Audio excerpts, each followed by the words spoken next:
Deuxième temps, 3,52, une seconde de mieux pour Ericsson, juste devant l'Artigue, mais derrière Vatanen qui tient toujours solidement sa première place. Vatanen premier avec 7 secondes d'avance sur Ericsson, troisième à 8 secondes Pierre Lartigue, suivent Valdegarde, X et Ambrosino. Duel Citroën Mitsubishi qui a bien commencé. Shinozuka maintenant, Kenjiro Shinozuka, star au Japon. Shinozuka au même titre que Nakajima, le pilote de Formule 1. Il y a quelques années, il a fait un mariage en grande pompe. Shinozuka, il s'est marié avec la sœur aînée de l'un des plus célèbres acteurs japonais. Et il fait lui aussi des travers, ce que nous expliquait tout à l'heure Pierre Lartigue. Mais très agressif, Ken Shinozuka, dans le cadre de ce prologue, hormis sur la bosse. Vous avez vu, il l'a abordé tout doucement. Nous y sommes passés hier et effectivement, on ne voit absolument rien derrière la bosse, malgré une reconnaissance à pied. Nous y sommes passés, vous y êtes passés, nous y sommes passés à pied, vous y êtes passés aussi au volant, Jean-Luc. Est-ce que c'est un circuit où on peut s'exprimer? Privilège pour vous, parce que les concurrents, encore une fois, n'avaient évidemment pas le droit de faire le circuit en voiture. On peut vraiment s'exprimer quand on est pilote sur ce circuit-là? Oui, tout à fait. Je crois que là, on l'a vu il y a un instant, effectivement, Shinozuka a perdu peut-être une seconde même sur ce passage de bosse. Il aurait pu être légèrement plus agressif. Vous l'avez vu tout à l'heure, c'était le cas notamment du buggy de Jean-Louis Schlesser qui réagissait très bien sur les bosses. Shinozuka va donc apparemment très vite dans les portions qu'il voit. Peut-être n'a-t-il pas tout à fait assez reconnu ou ne veut-il pas bien sûr prendre de risques absolus. En tout cas, vous voyez très bien sur ces images le travail effectué au volant par les pilotes qui corrigent par petits coups de volant successifs. Il faut bien préciser là aussi qu'un bon pilote n'est pas celui qui fait le plus de gestes, contrairement à ce qu'on croit, parce qu'il faut anticiper sur les dérobades du train avant ou du train arrière et donc corriger au fur et à mesure tous les écarts du véhicule. Là vous voyez une attitude propre au sous-virage de la Mitsubishi dans la partie sablonneuse qui est maintenant très creusée, et là aussi je pense que plus on va aller, plus les concurrents vont passer à cet endroit et plus ils vont perdre de temps sur cette piste qui s'est considérablement creusée.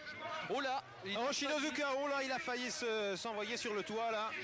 Il était tout près de la casquette, il est reparti au dernier moment. On va voir les secondes s'égrener, il en a sans doute perdu quelques-unes. C'était limite. Il y avait un virage à Béret, nous disiez-vous hier, Jean-Luc, vous aviez raison. Ouais, c'est l'expression. Il a failli se renverser. Utilisé par les concurrents, effectivement, c'est ce qu'on appelle un béret se mettre sur la portière aussi. Là, c'était plutôt ça. Le béret ou la casquette, c'est selon le cas. Ça peut être pas grave du tout. Vous vous rappelez de Vatanen à Barcelone, bien sûr.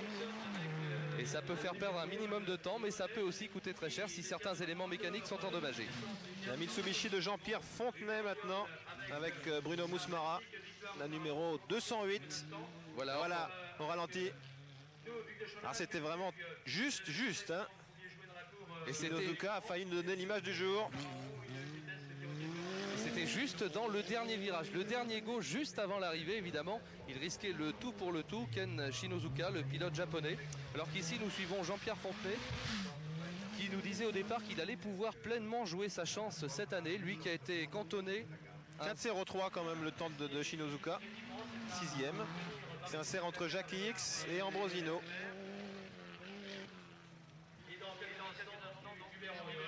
Oui, donc Vatanen, temps de référence devant Ericsson, Lartigue, Valdegarde, Fontenay, et puis derrière Fontenay, ce seront les Lada, Patrick Tambay, Hubert Auriol, puis Jérôme Rivière.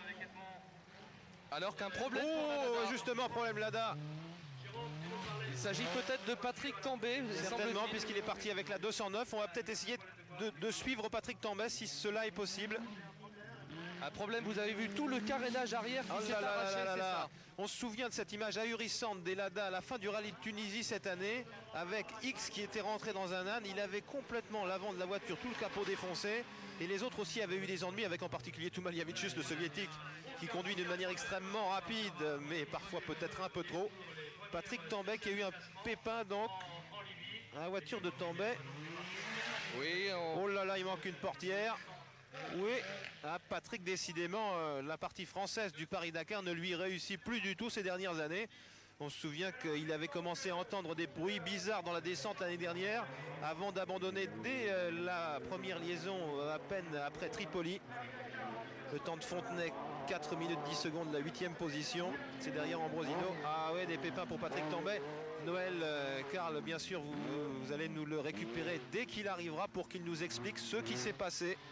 Patrick Tambay, oui, qui doit être furieux et tendu de démarrer à nouveau ce Paris-Dakar dans des conditions difficiles. Vous l'avez vu, peut-être une petite touchette, enfin nous saurons, ou des éléments peut-être mal fixés aussi. Il est difficile de préjuger de ce qui s'est exactement passé. Patrick Tambay, consultant de la 5 maintenant pour les sports mécaniques, que vous retrouverez toute la saison sur